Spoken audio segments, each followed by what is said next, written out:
Rozier is live in Broward County and witnessed the verdict being read firsthand. Angela?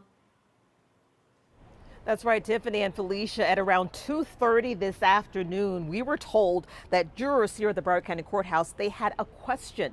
So everyone casually gathered into the courtroom, but it started to fill up quickly. There were a lot of people. It was packed inside the courtroom, and then we realized this was not a question, it was a verdict. And that was inside Broward Circuit Court Judge Mark Fine's 17th floor courtroom. He read that verdict form, not guilty, as you say, on all 11 counts. Now, the former school resource officer, Scott Peterson, he wept out loud as his wife and his friends hugged each other inside that courtroom. Jurors began deliberating on this case late Monday afternoon.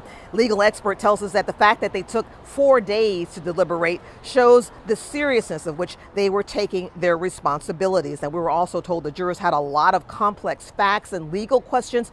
Under Florida law, a school resource officer is a caregiver and could be liable if there was no responsible effort to protect the minors on campus. Now, Peterson, he was accused of not confronting that shooter. His defense attorney says he did not know where the shots were coming from, but he was facing 11 counts, including child neglect, the most serious charge, because it related to the deaths of several children, including injuries of at least 7 children inside that 12th floor at a school at Marjory Stoneman Douglas High School on the 3rd floor. Now, this afternoon, though, the jury, they decided that he was innocent. He was not guilty, and he was acquitted.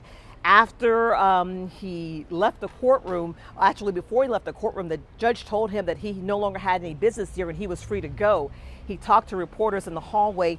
He told us that he wanted to reach out to some of the family members who lost loved ones, loved ones were injured on that day in 2018. We talked to one of the family members there and he declined his offer. Reporting live in Fort Lauderdale, Angela Rozier, WPBF 25 News.